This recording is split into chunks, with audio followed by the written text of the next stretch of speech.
Sir നമസ്കാരം. നമസ്കാരം. മുന്നോക്ക വിഭാഗങ്ങളിൽ സാമ്പത്തികമായിട്ട് പിന്നോക്കം നിൽക്കുന്നവരെ വഞ്ചിച്ചത് കോൺഗ്രസും മൻമോഹൻ സിംഗുമാണെന്നാണ് ഇപ്പോൾ NSSൻ്റെയും ജി സുകുമാരൻ നായരുടെയൊക്കെ ഒരു പ്രസ്താവന വന്നിരിക്കുന്നത്. ഇതുമായി ബന്ധപ്പെട്ട് NSS ഒരു പ്രമേയം തന്നെ അവതരിപ്പിച്ചിരിക്കുകയാണ് ചെയ്യുന്നത്. അതായത് സാമ്പത്തിക സംവരണം, മുന്നോക്ക വിഭാഗങ്ങളിൽ പിന്നോക്കം നിൽക്കുന്നവർക്ക് സാമ്പത്തിക സംവരണം നൽകിയത് നരേന്ദ്രമോദി സർക്കാരാണ്. 163 ഭരണഘടനയിലെ 163 ഭേദഗതി കൊണ്ടുവന്നുകൊണ്ടാണ്.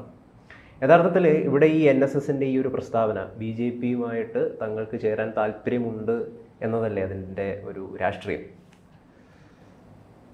നമുക്ക് ആ രാഷ്ട്രീയത്തിൽ എത്രത്തോളം കൃത്യമായി പറയാൻ കഴിയും എന്ന് ഇതുവരെ വ്യക്തമായിട്ടില്ല. പക്ഷേ ഈ സാമ്പത്തിക സംവരണം എന്ന് പറയുന്ന ഒരു ആവശ്യം NSS ഉന്നയിക്കാൻ തുടങ്ങിയിട്ട് ഒരുപാട് വർഷങ്ങളായി. 1957 കമ്മ്യൂണിസ്റ്റ് മന്ത്രിസഭ അധികാരത്തിൽ വന്നപ്പോൾ തന്നെ ഈ വന്നത്ത് പത്മനാഭൻ്റെ നേതൃത്വത്തിൽ ഈ ആവശ്യം ശക്തമായി ഉന്നയിച്ചിരുന്നു. അതിനു മുമ്പും ഉന്നയിച്ചിരുന്നു. NSSൻ്റെ ഒരു പ്രധാന ആവശ്യങ്ങളിലൊന്നാണ് മുന്നോക്ക സമുദായങ്ങളിലെ പിന്നോക്ക വിഭാഗക്കാരോടും സാമ്പത്തികമായി പിന്നോക്കം നിൽക്കുന്നവരോടും അവർക്ക് കൂടി ആനുകൂല്യം ലഭിക്കണമെന്നുമുള്ളത്. ഒരുപാട് പ്രക്ഷോഭങ്ങളും NSSന് വേണ്ടി നടത്തിയിട്ടുണ്ട്. അതിനെതിരെയും ശക്തമായ ഒരു മുന്നേറ്റം നടന്നിട്ടുണ്ട്. ഈ അഭിപ്രായത്തെ ശക്തമായി എതിർക്കുന്നു. അത് ഭരണഘടനാ വിരുദ്ധമാണെന്നും പറഞ്ഞുകൊണ്ടുള്ള ഒരു ശക്തമായ അഭിപ്രായവും നിലവിലുണ്ട്. അങ്ങനെയും ശ്രമങ്ങൾ രാജ്യത്ത് നടക്കുന്നുണ്ടായിരുന്നു. എന്തായാലും കാലാകാലങ്ങളിൽ NSS ഉന്നയിച്ചിരുന്ന ഒരു പ്രധാന ആവശ്യമാണിത്. എല്ലാ വർഷവും നടക്കുന്ന ഈ വർഷങ്ങളായി നടക്കുന്ന മന്നം ജയന്തി ആഘോഷങ്ങളിലും വന്നത്ത് പത്മനാഭൻ ജീവിച്ചിരുന്ന അവസരത്തിലും അദ്ദേഹം മരിച്ചതിന് ശേഷം നടക്കുന്ന മന്നം ജയന്തി സമ്മേളനങ്ങളിലുമൊക്കെ ഇതൊരു വലിയ ആവശ്യമായി ഉന്നയിച്ച് വരികയും ചെയ്തിരുന്നു. ഇതിൻ്റെയൊക്കെ ഫലമായിട്ട് പ്രതിനിധി സമ്മേളനത്തിലാണ് ഇന്നലെ ഞാൻ എല്ലാ വർഷവും ജനുവരി 1 നായർ പ്രതിനിധി സമ്മേളനം ഇങ്ങനെ നടക്കാറുണ്ട്. ആ സമ്മേളനത്തിൽ ഉന്നയിക്കപ്പെട്ടിരുന്ന ആവശ്യങ്ങളിലൊന്നായിരുന്നു ഇത്. അങ്ങനെയാണ് ഈ ജസ്റ്റിസ് സിൻഹു 2006 അദ്ദേഹം ചെയർമാനായിട്ട് ഒരു കമ്മീഷൻ നിയമിക്കപ്പെട്ടു. അതായത് സാമ്പത്തിക സംവരണത്തെക്കുറിച്ച് എക്കണോമിക്കലി വീക്കർ സെക്ഷൻ, സാമ്പത്തികമായി പിന്നോക്കം നിൽക്കുന്ന മുന്നോക്ക സമുദായങ്ങളിലെ ആൾക്കാർക്ക് എങ്ങനെ ആനുകൂല്യങ്ങൾ നൽകാമെന്നതിനെ പറ്റി പഠിക്കാനാണ് ഈ കമ്മീഷനെ നിയമിച്ചത്. ഈ കമ്മീഷന് വളരെ വർഷം നടത്തി പഠിച്ചു. 2010 അവർ ഒരു റിപ്പോർട്ട് സമർപ്പിച്ചു. ആ റിപ്പോർട്ടിൽ ഈ കാലാകാലങ്ങളിൽ NSS ഉന്നയിച്ചിരുന്ന പല ആവശ്യങ്ങളോടും ചേർന്ന് നിന്നുകൊണ്ടുള്ള ഒരു റിപ്പോർട്ടാണ് ഈ സിൻഹു കമ്മീഷൻ നൽകിയത്. അത് ഈ പറഞ്ഞതുപോലെ 2010 മൻമോഹൻ സിംഗ് ഭരിച്ചുകൊണ്ടിരുന്ന അവസരത്തിൽ അദ്ദേഹത്തിനാണ് സമർപ്പിച്ചത്. പക്ഷേ അത് ഗൗരവമായി മൻമോഹൻ സിംഗ് സർക്കാർ പരിഗണിച്ചു എന്ന് മനസ്സിലാക്കാൻ കഴിയുന്നില്ല.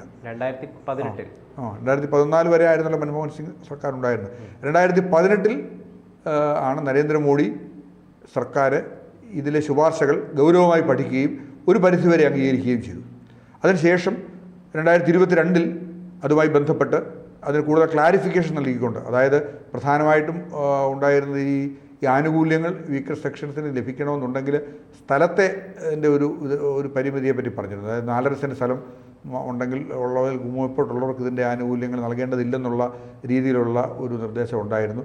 അപ്പം അത് വീണ്ടും ആ കാര്യങ്ങൾ ചൂണ്ടിക്കാണിക്കുകയൊക്കെ ചെയ്ത് 2018 ഈ കമ്മീഷൻ റിപ്പോർട്ട് നടപ്പാക്കാനുള്ള ഒരു എന്താ പറയുക, അതിനൊരു തീരുമാനം സർക്കാർ എടുത്തു. 2020 അത് കുറച്ചുകൂടി വ്യക്തമാക്കി തീരുമാനമെടുക്കുകയും ചെയ്തു. ഈ ഏറ്റവും ഒടുവിലാണിപ്പോൾ, എന്നിട്ടും അത് നമ്മുടെ കേരള സർക്കാർ അതിൻ്റെ ചട്ടങ്ങൾ തയ്യാറാക്കിയിരുന്നില്ല. അതിപ്പോൾ ഈ കഴിഞ്ഞ 2 ആഴ്ചയ്ക്കോ മറ്റോ മുമ്പാണ് വന്നത്. എന്തായാലും നരേന്ദ്രമോദി സർക്കാരാണ് ഇക്കാര്യത്തിൽ അനുകൂലമായ ഒരു തീരുമാനം എടുത്തതെന്ന് വളരെ വ്യക്തമായിട്ട് പ്രഖ്യാപിക്കുകയാണ് ഈ പ്രതിനിധി സമ്മേളനത്തിൽ NSS ജനറൽ സെക്രട്ടറി ചെയ്തത്. ഇതിലെ പ്രധാന അവരുടെ ആവശ്യം എന്ന് പറയുന്നത് മുന്നോക്ക വിഭാഗങ്ങൾക്ക് വേണ്ടി ഭരണഘടനാധിഷ്ഠിതമായ ദേശീയ EWS കമ്മീഷൻ, അത് എക്കണോമിക്കലി വീക്കർ സെക്ഷന് വേണ്ടിയുള്ള ഒരു കമ്മീഷൻ, അത് അത്തരത്തിൽപ്പെട്ട കമ്മീഷനുകളുണ്ട്, രൂപീകരിക്കണം. നേരത്തെ ഈ പട്ടികവർഗ വിഭാഗക്കാർക്ക് വേണ്ടി, ന്യൂനപക്ഷങ്ങൾക്ക് വേണ്ടിയൊക്കെ ഉള്ള കമ്മീഷനുകളുണ്ട്. അതേ അടിസ്ഥാനത്തിൽ ഇങ്ങനെ ഒരു എക്കണോമിക്കലി വീക്കർ സെക്ഷന് വേണ്ടിയുള്ള, സാമ്പത്തികമായി പിന്നോക്കം നിൽക്കുന്നതിന് വേണ്ടിയുള്ള ഒരു കമ്മീഷനെ രൂപീകരിക്കണം. അത് സ്ഥിരം കമ്മീഷനായി രൂപീകരിക്കണം എന്നുള്ളതാണ് ഇപ്പോൾ അതിനോട് ചേർത്ത് വെച്ച്, ഈ സിൻഹു കമ്മീഷൻ ശുപാർശയോട് ചേർത്ത് വെച്ചിട്ട് NSS ആവശ്യപ്പെട്ടിരിക്കുന്നത്. നമുക്കിതിൻ്റെ രാഷ്ട്രീയമാണല്ലോ പ്രശ്നം ഇപ്പോൾ. ഇത് എന്തുകൊണ്ട് മൻമോഹൻ സിംഗിന്റെ കാലത്ത് നടപ്പിലാക്കിയില്ല, പക്ഷേ നരേന്ദ്രമോദി അത് നടപ്പാക്കി എന്നുള്ളതാണ് പൊതുവേ കേരളത്തെ. ഇത് കോൺഗ്രസിലെ ഒരു വോട്ട് ബാങ്ക്, മുസ്ലിം വോട്ട് ബാങ്ക് ഇതിനൊരു പ്രധാനപ്പെട്ട ഘടകം. അതിൻ്റെ ഒരു മുസ്ലിം വോട്ട് ബാങ്ക് പല സമ്മർദ്ദങ്ങൾ കൊണ്ടുമാണ് കോൺഗ്രസ് കാരണം ഇത് കൊണ്ടുവന്നപ്പം വലിയ രീതിയിൽ ഇപ്പം മതമേലധ്യക്ഷന്മാർ പല മുസ്ലിം മതമേലധ്യക്ഷന്മാരും എതിർപ്പ് ഉന്നയിച്ചുകൊണ്ട് രംഗത്ത് വന്നിട്ടുണ്ടായിരുന്നു. മുന്നോക്ക വിഭാഗങ്ങളിലെ പിന്നോക്ക വിഭാഗങ്ങൾക്ക് സംവരണം നൽകിയപ്പോൾ അത് ഈ മതാടിസ്ഥാനത്തിലുള്ള സംവരണം ആണല്ലോ. മതാടിസ്ഥാനത്തിലുള്ള സംവരണം അവസാനിപ്പിക്കണമെന്നുള്ളത് BJP യുടെ ഒരു നയമാണ്. മതാടിസ്ഥാനത്തിലുള്ള സംവരണം എന്ന് പറയുന്നത് അതൊക്കെ ഈ മുസ്ലിം സമുദായത്തെയൊക്കെ ദോഷകരമായി ബാധിക്കുന്നുണ്ടല്ലോ. അത് ഞാൻ പറഞ്ഞു വന്നത് നമ്മൾ സംസാരിച്ച് വന്ന രാഷ്ട്രീയം എന്ന് പറയുന്നത് ഇതിനകത്തേത് BJPക്ക് കേരളത്തിലെ പൊളിറ്റിക്സിൽ NSS പലപ്പോഴും സമദൂര സിദ്ധാന്തം എന്ന് പറയുന്നുണ്ട്. സമദൂര സിദ്ധാന്തമെന്ന് ജനറൽ സെക്രട്ടറി പലപ്പോഴും പറയുന്നുണ്ടെങ്കിലും ഫലത്തിൽ UDFന് അനുകൂലമായ ഒരു നിലപാടാണ് തെരഞ്ഞെടുപ്പുകളിൽ അടുക്കുമ്പോൾ ചെയ്തിട്ടുള്ളത്. നായർ സർവീസ് സൊസൈറ്റി നേതൃത്വം ചെയ്തിട്ടുള്ളത് കഴിഞ്ഞ പല തെരഞ്ഞെടുപ്പുകളും അങ്ങനെയാണ്. ചിലപ്പോൾ അവർ തരാതരം പോലെ പിന്തുണ നൽകുകയും തിരഞ്ഞെടുക്കപ്പെട്ട മണ്ഡലങ്ങളിൽ പിന്തുണ നൽകുകയും ഒക്കെ ചെയ്തിട്ടുണ്ട്. ഒരേ തെരഞ്ഞെടുപ്പിൽ തന്നെ പല മണ്ഡലങ്ങളിൽ വ്യത്യസ്തമായ ഇടതുമുന്നണിക്കും ചില മണ്ഡലങ്ങളിൽ ഇടതുമുന്നണിക്കും ചില മുന്നണികളിൽ വലതുമുന്നണിക്കും കോൺഗ്രസ് മുന്നണിക്കും വോട്ട് ചെയ്യാൻ തീരുമാനിച്ച സന്ദർഭങ്ങളും NSSനെ സംബന്ധിച്ച് എടുത്തിട്ടുണ്ട്. അത് അങ്ങനെ എടുത്തിട്ടുണ്ട്. അപ്പോൾ ഇങ്ങനെയൊക്കെ അവർ എടുത്തിട്ടുണ്ടെങ്കിലും BJPക്ക് അനുകൂലമായ BJP ശക്തമായ ശേഷം BJPക്ക് അനുകൂലമായ തിരഞ്ഞെടുപ്പിൽ BJPയെ വിജയിപ്പിക്കുന്നതിന് അനുകൂലമായ ഒരു നിലപാട് ഒരിക്കലും എടുത്ത് കണ്ടിട്ടില്ല. അതാണ് സത്യം. വലിയ വിഭാഗം നായന്മാർ BJPക്കാരാണ്. പക്ഷെ നമ്മളെ മന്നത്ത് പത്മനാഭനൊക്കെ വലിയ രീതിയിൽ RSS നേതാക്കൾ ആയിട്ട് അദ്ദേഹം ഒരു RSS വിരുദ്ധനായിരുന്നേ ഇല്ലല്ലോ എന്ന് അങ്ങനെ ആയിരുന്നില്ല. അദ്ദേഹം ഹിന്ദു സമൂഹത്തിൻ്റെ മൊത്തത്തിലുള്ള ഒരു വികാസം കണ്ടിരുന്ന ആളാണ്. ഈ അദ്ദേഹം ആർ ശങ്കരൻ ചേർന്ന് ഹിന്ദു മഹാമണ്ഡലം രൂപീകരിച്ച ചരിത്രമുണ്ട് കേരളത്തിൽ. ഒരു കാലഘട്ടത്തിൽ ഈ മന്ന ശങ്കരന്മാർ എന്നാണ് അവരെ പറഞ്ഞിരുന്നത്. കാലഭേദം പോലെ ഇണങ്ങിയും പിണങ്ങിയും കഴിഞ്ഞിരുന്ന മന്ന ശങ്കരന്മാർ എന്നാണ് മന്നപത്മനാഭനെയും ആർ ശങ്കരയും ചേർത്ത് ഇങ്ങനെ പറഞ്ഞിരുന്നത്. അപ്പം അദ്ദേഹം അത്തരം ഒരു കാഴ്ചപ്പാട് വളരെ വ്യക്തമായുള്ള ആളാണ്. നമ്മൾ പലപ്പോഴും ഇപ്പോൾ ചൂണ്ടിക്കാണിക്കപ്പെടുന്നത് പോലെ സവർക്കർ വരെ NSSൻ്റെ സമ്മേളനങ്ങളിൽ പ്രസംഗിച്ചിട്ടുണ്ട്. വീര സവർക്കർ വരെ NSSൻ്റെ സമ്മേളനത്തിൽ പ്രസംഗിച്ചിട്ടുണ്ട്. രജത ജൂബിലി ഒരു സമ്മേളനത്തിലെ മുഖ്യാതിഥി അദ്ദേഹമായിരുന്നു. ഗോൾവാൾക്കർ മന്നത്ത് പത്മനാഭനെ ഒന്നിലേറെ തവണ സന്ദർശിച്ചിട്ടുണ്ട്. മന്നത്തിൻ്റെ രോഗശയ്യയിലെത്തി അദ്ദേഹത്തെ സന്ദർശിച്ചിട്ടുണ്ട്. അദ്ദേഹം മരിക്കാറായ അവസരത്തിൽ അദ്ദേഹത്തിൻ്റെ രോഗശയ്യയിലെത്തി അദ്ദേഹത്തെ കാണാൻ വേണ്ടി മാത്രം ഇവിടെ വരികയും ചെയ്യുന്നു. അപ്പോൾ അങ്ങനെ ഒരു ഐത്തമൊന്നും അവർ കൽപ്പിച്ചിരുന്നില്ല. പിന്നെ ആചാര്യനോട് RSSനോട് വിരോധമില്ല. ഇല്ല. ഇവിടെ NSS നേതൃത്വം എന്തോ പിന്നീട് NDP രൂപീകരിച്ചല്ലോ, ഒരു രാഷ്ട്രീയ കക്ഷി രൂപീകരിച്ചു NSSൻ്റെ നേതൃത്വത്തിൽ. ആ രാഷ്ട്രീയ കക്ഷി എന്ന് പറയുന്നത് UDFൻ്റെ ഭാഗമായിരുന്നു. സ്വാഭാവികമായിട്ട് അങ്ങനെയാണ് ആ രാഷ്ട്രീയം. അവർക്ക് 1977 5 സീറ്റ് കിട്ടി. 77 രൂപീകരിച്ച് കഴിഞ്ഞ് ഉടൻ നടന്ന തെരഞ്ഞെടുപ്പിൽ 5 നിയമസഭാംഗങ്ങളെയൊക്കെ കിട്ടി. പിന്നെ അടുത്ത 1-2 തെരഞ്ഞെടുപ്പുകളിലൊക്കെ സീറ്റ് കിട്ടി. പക്ഷേ പിന്നീട് ഈ NDP NSS ജനറൽ സെക്രട്ടറി ആണല്ലോ NSSൻ്റെ അധികാര കേന്ദ്രം. അങ്ങനെ 2 അധികാര കേന്ദ്രങ്ങളുണ്ടാകുന്നത്. അതായത് NDP കൂടെ രാഷ്ട്രീയത്തിൽ വന്ന് NDP തിരഞ്ഞെടുക്കപ്പെടുന്ന MLAയിൽ നിന്നൊരാൾ മന്ത്രിയൊക്കെ ആയി കഴിയുമ്പോൾ അത് വേറൊരാളായിരിക്കുമല്ലോ. അപ്പോൾ ജനറൽ സെക്രട്ടറിക്ക് ഒരു പ്രാമാണികത്വം കുറയുന്നത് പോലെ തോന്നിയതുകൊണ്ട് പിന്നെ അവസാനം അതാണ് അടിസ്ഥാനപരമായ കാര്യം. NDP അങ്ങ് പിരിച്ചുവിടുകയും സമദൂരം പ്രഖ്യാപിക്കുകയും ചെയ്തു എന്നുള്ളതാണ് വസ്തുത. അതൊക്കെ അവിടെ നിൽക്കട്ടെ. നമുക്കിവിടെ പ്രശ്നം അങ്ങ് ഗൗതം ചോദിച്ചത് പ്രധാനപ്പെട്ട പ്രശ്നം ഇപ്പോൾ BJPയോട് അടുക്കുന്നു എന്നുള്ളത് അല്ലേ നമ്മുടെ പ്രധാനപ്പെട്ട വിഷയം. സ്വാഭാവികമായിട്ടും അങ്ങനെ ആകാൻ വഴിയുണ്ട്. കാരണം ഈ കഴിഞ്ഞ ഇപ്പോൾ തന്നെ അവിടെ മുഖ്യാതിഥിയായി ക്ഷണിച്ചിരുന്ന അറ്റോർണി ജനറൽ വരാതിരുന്നതിൻ്റെ പിന്നിൽ BJP ആണെന്നൊരു അഭിപ്രായം ശക്തമായിട്ടുണ്ട്. അപ്പോൾ കേന്ദ്ര നേതൃത്വം നമുക്ക് ഇത്രയും സഹായങ്ങൾ ചെയ്തിരിക്കുന്ന 2018-ലും 2022-ലുമായിട്ട് ഈ സിൻഹു കമ്മീഷൻ റിപ്പോർട്ട് നടപ്പാക്കുന്നതിന് കോൺഗ്രസ് പൂഴ്ത്തിവെച്ചു എന്ന് തന്നെ പറയാവുന്ന ഒരു റിപ്പോർട്ട് നടപ്പാക്കാൻ അവർ താല്പര്യം കാണിച്ച സ്ഥിതിക്ക് അങ്ങനെ വ്യാപകമായ ഒരു അഭിപ്രായം BJP വൃത്തങ്ങൾ അല്ലെങ്കിൽ കരയോഗങ്ങളിലുമൊക്കെയുള്ള BJP അനുഭാവികൾ വളരെ വ്യാപകമായി നായർ സമുദായങ്ങളുടെ പ്രചരിപ്പിച്ചുകൊണ്ടിരിക്കുന്ന ഒരു അവസരം കൂടിയാണിത്. അത് കൂടാതെ ഈ ഗൗരവമായ ചില കേസുകൾ നടക്കുന്നുണ്ട്. അതായത് അത് അടിസ്ഥാനപരമായ ഘടനയെപ്പറ്റിയാണ്. കമ്പനീസ് ആക്ട് പ്രകാരമാണ് NSSൻ്റെ ഭരണം നടക്കുന്നതെന്നിരിക്കെ കമ്പനീസ് ആക്ട് പ്രകാരം അംഗങ്ങൾ ഇവിടുത്തെ തിരഞ്ഞെടുപ്പ് രീതി എന്ന് പറയുന്നത് മാറ്റണമെന്ന് പറഞ്ഞുകൊണ്ടുള്ള ഒരു കേസ് നടക്കുന്നുണ്ട്. ആ കേസിൻ്റെ വിധി എന്താണെന്ന് ആയിട്ടില്ല. പക്ഷേ അതൊക്കെ ആശങ്കപ്പെടുത്തുന്നുണ്ട് NSS നേതൃത്വത്തെ. അപ്പോൾ സ്വാഭാവികമായിട്ടും BJP യോട് അനുകൂലമായൊരു നിലപാടെടുക്കണമെന്ന ആവശ്യം ശക്തി പ്രാപിക്കും എന്ന ഉറപ്പാണ്.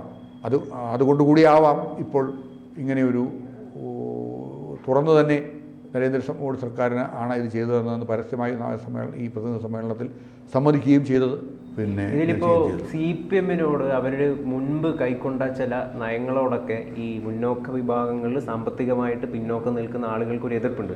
ഉദാഹരണത്തിന് ഭൂപരിഷ്കരണ നിയമമൊക്കെ അത്തരമൊക്കെ കൊണ്ടുവന്നപ്പോൾ ഞങ്ങളുടെ ഭൂമി ഞങ്ങളുടെ സമ്പത്തൊക്കെ വലിയ രീതിയിൽ ഇല്ലാതായിപ്പോയി എന്നൊക്കെ ഉള്ള ഒരു കാര്യങ്ങൾ അവർ ഉന്നയിക്കുന്നത്. ഭൂപരിഷ്കരണ നിയമം എന്ന് പറയുന്നതും ഒരു ഘടകമായിരുന്നല്ലോ 57-ലെ കമ്മ്യൂണിസ്റ്റ് മന്ത്രിസഭയ്ക്കെതിരായ മുന്നേറ്റത്തിൻ്റെ ഒരു പ്രധാന കാരണം എന്ന് പറയുന്നത് ഈ ഭൂപരിഷ്കരണ നിയമം അടക്കമുള്ള ഭൂപരിഷ്കരണ നിയമം മൂലമൊക്കെ തങ്ങൾക്ക് ഒത്തിരി അല്ലെ സ്വകാര്യ വിദ്യാഭ്യാസ ബില്ല് മുഖാന്തരം നമുക്ക് ലഭിച്ചുകൊണ്ടിരുന്ന ഒത്തിരി ആനുകൂല്യം നഷ്ടപ്പെട്ടെന്ന ഒരു തോന്നൽ ഉണ്ടായി എന്നുള്ളതാണ്. പക്ഷേ ഈ സംവരണം എന്ന് പറയുന്നത് സാമ്പത്തികമായി പിന്നോക്കം നിൽക്കുന്നവർക്ക് ആനുകൂല്യം നൽകുന്നതിനുള്ള ഈ സംവരണ രീതിയോട് കമ്മ്യൂണിസ്റ്റ് പാർട്ടി എതിർപ്പ് പ്രകടിപ്പിച്ചു. EMS നമ്പൂതിരിപ്പാട് അതിനെ അനുകൂലിക്കുക വരെ ചെയ്തിട്ടുണ്ട്.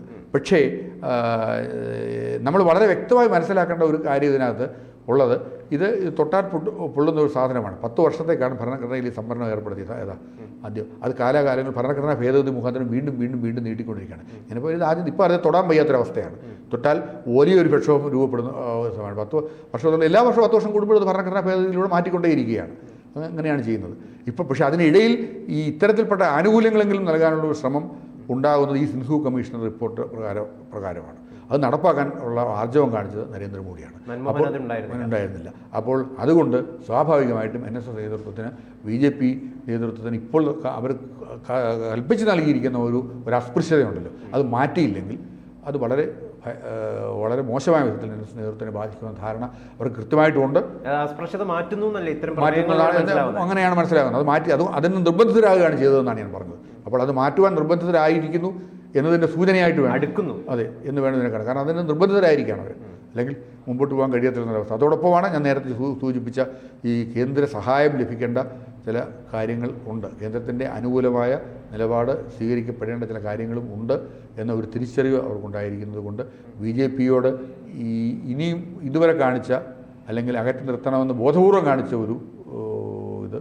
അതുപോലെ തന്നെ ഇത്തവണത്തെ സമ്മേളനത്തിൽ 2 UDF നേതാക്കന്മാരാണ് മാത്രമാണ് ചെന്നിത്തലയെ വിളിച്ചുകൊണ്ടുവന്നു. പിന്നെ ഫ്രാൻസിസ് ജോർജ്, അദ്ദേഹം UDF MP ആണ്.